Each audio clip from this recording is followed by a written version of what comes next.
Laking gulat ng magkasintahang sina Denise Ann at David nang lapitan sila ng isang aso habang lula ng motorsiklo.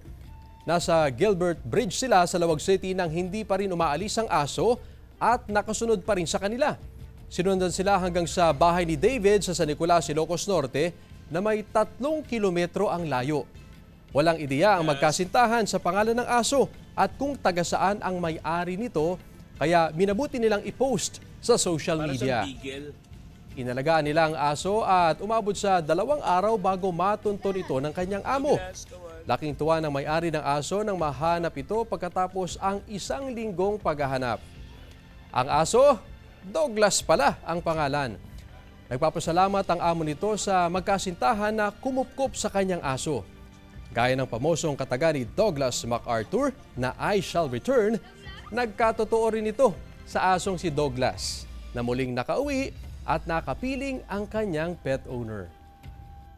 Ay parang tao na rin po yan. Masyado po siyang malambing, kumakatok sa kwarto. Siya ang tigagising namin sa gabi pag gusto niya pumasok sa kwartong matulog.